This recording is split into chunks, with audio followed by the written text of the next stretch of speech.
So when it comes to the character scheduling, we know that, I guess you could say next week, Gin will release, along with Rangoku of course, so that's going to be a bit of a treat.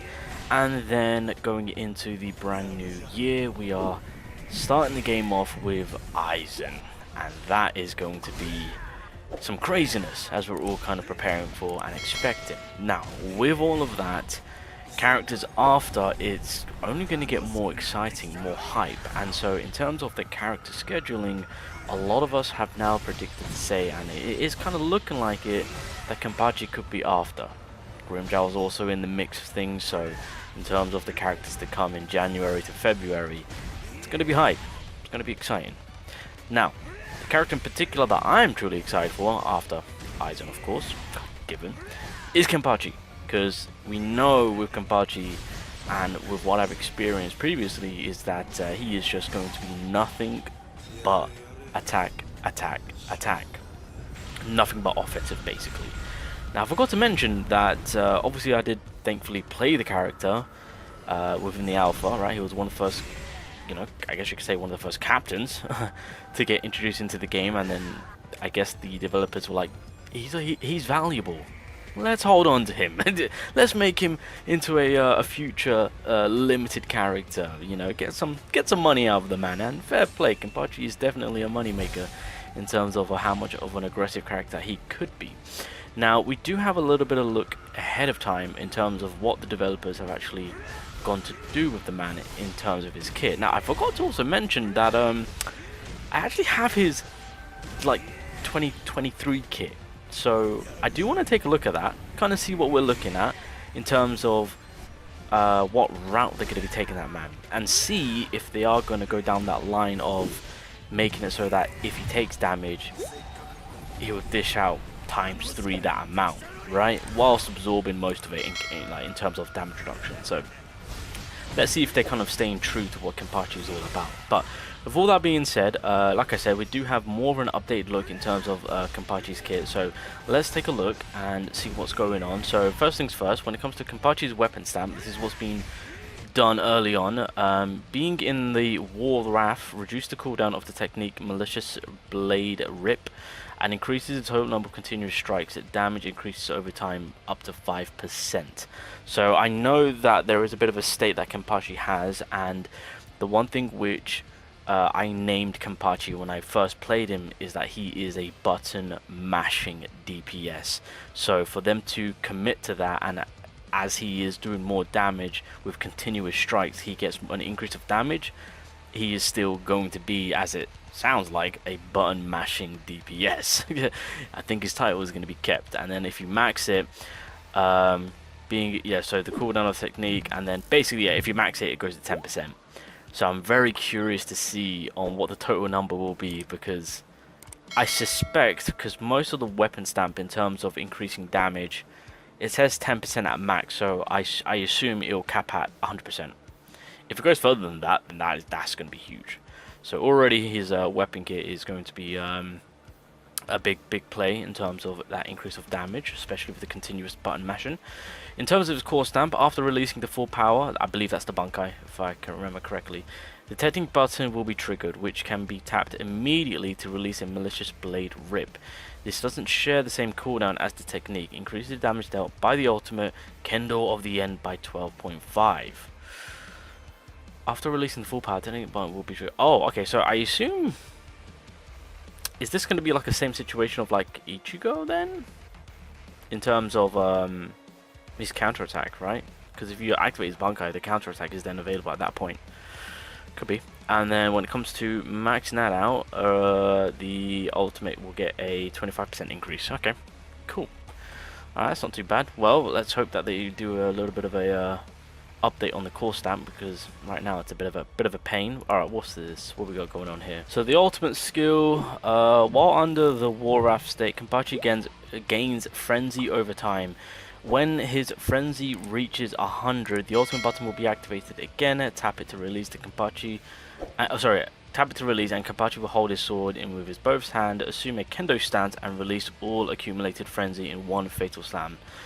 Dealing 1% damage. Obviously, it's going to be a lot higher than that. So, again, activate the ultimate. he'll be in that state. That state itself will allow us to do a continuous amount of damage, build up the frenzy to the point where we're ready to drop the ultimate once again.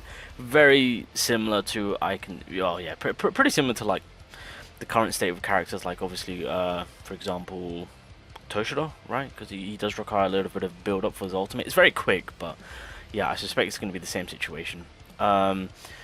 To fully embrace the thrill of the battle, KENPACHI removes his eye patch that absorbs the spiritual pressure and unleashes his full power, slashing with unwavering resolve and dealing damage. He then transforms into the War Wrath and enters the undead state, during which he gains interruption resistance. There you go.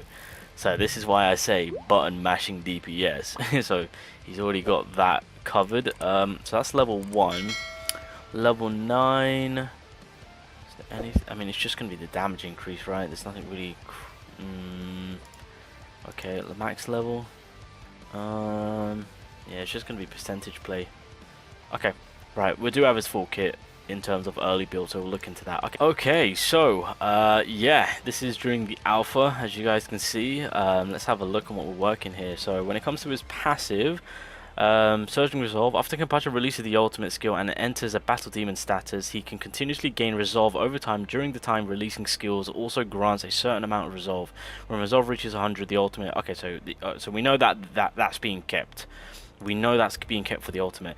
KENPACHI gains the ability to resist interruptions consistently. We know that's being kept.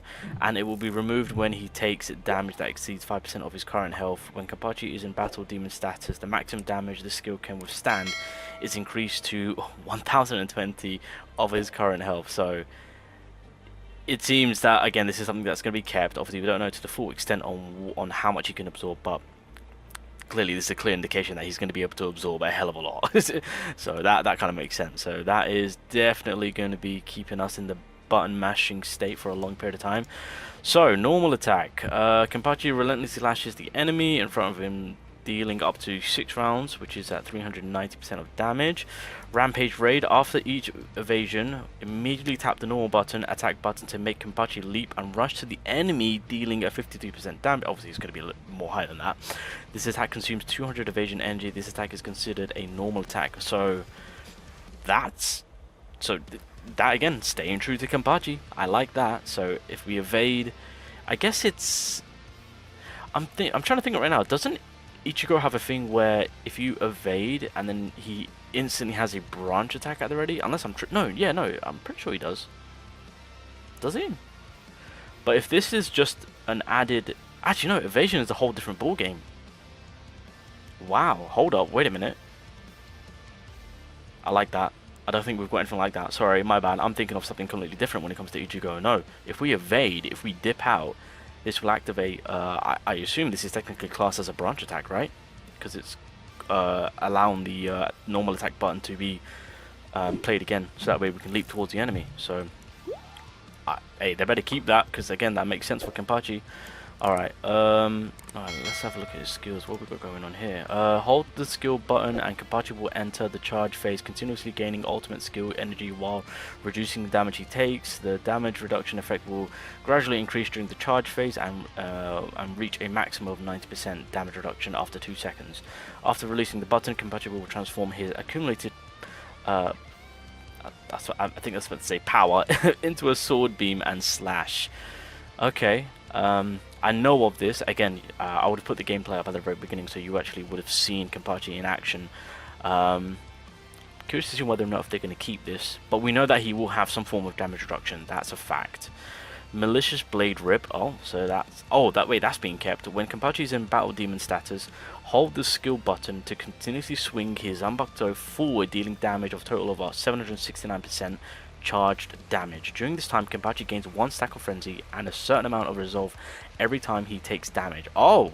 When frenzy accumulates to 5 stacks, tap the normal button to immediately release a sword beam with a fully charged damage. Okay, alright, so there's something there in terms of when he takes damage, he would dish out something more devastating. So, okay, that's fair. Sharp Blade Pursuit. Every time a skill or a or a block basically is released, the normal attack button will be briefly activated. Tap it and KENPACHI will immediately perform a follow-up attack, dealing 319 charge damage to the enemy. The Sharp Blade Pursuit can be released twice in a row. He is just going to be on the offensive. That's what I'm taking away from all of this, boys. with any block, with all the evasions and blocking. He's literally like, alright, block, evade, I'm back on. I'm back on. Yeah, he's just on the enemy non-stop. Okay. But I do like where, if he takes hits, he'll dish back out. So this is the ultimate now. So this is it's a two-parter. Kenpachi removes the eye patch that absorbs his Ryatsu to fully enjoy the pleasure of the battle and release all his immense Ryatsu. Kenpachi swings his blade with determination, dealing 400% damage, and transforms into the battle demon, which is going to be whatever status they want to call it, while also gaining the immortal status that where he has interruption resistance. Kenpachi gains continuous ability to resist interrupting. Okay, so that's through his ultimate. And then Kendo of the End. After Kenpachi enters battle demon status, he can continuously gain resolve over time. So yeah, we know of this basically. So once he hits 100 frenzy, then yeah, the ultimate will be available for us to drop. Okay, cool. This ultimate does not consume skill energy. W. Alright, we'll take those. Okay, what else we got? That's his ultimate. Okay, we already know. Yeah, we already know about the block. Oh, okay, so this is now the dupe. So this is where we were at with the dupes now. It's a good thing I actually, bro. It's a good thing I threw in the dupes now. So, obviously this is going to be different. So even though this says third dupe, technically speaking, this will be pushed to the first dupe now. Because before, in the alpha stage, as crazy as this is going to sound, I think there was like 10 plus dupes in a character. It's insane. So where it says third dupe, it's going to be in the actual game first dupe. So each time the ultimate skill each time the ultimate skill total release is released, immediately gain 20 initial resolve. For every 10 points of resolve obtained, Kenpachi can permanently increase all damage dealt by 1% up to 20%. Each time Kenpachi hits an enemy in a super armor state, he gains 1 stack of war hungry state, and each stack of war hungry increases all damage dealt by Kenpachi by 1%. This effect can be stacked up to 5 stacks. Yeah, so I am honestly genuinely expecting something like this, because again, as I said, he's a button mashing type character, button mashing type DPS, so I am expecting some form of buff to be stacked up through over time. So again, I hand on heart truly do believe that within like the first 2 dupes we're going to get something along the lines to what we are seeing here right now. So that's again something that I could see them 100% continuing on. Look at that, 3rd dupe to 6th dupe, so this will probably be possibly the 2nd dupe. All damage dealt by the ultimate skill is increased by 40%, among which the damage of Kendo of the End is increased by 50% when hitting enemies with less than...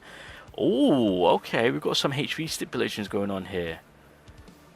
All damage dealt by the ultimate skills is increased by 40%. Wow.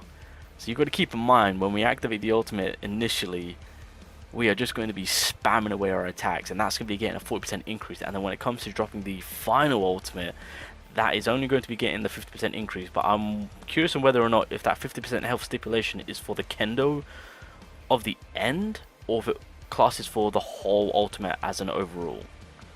But regardless, I reckon they'll take off that last bit. I hope they don't put that health stipulation on, because that's BS. I don't like that.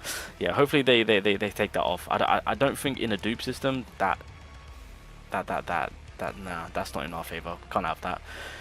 Look at that, 11th dupe. This was during the alpha, boys. Crazy, I know. Okay, so the Madness Waltz. The damage dealt by skill boiling murderous spirit is increased by 60%.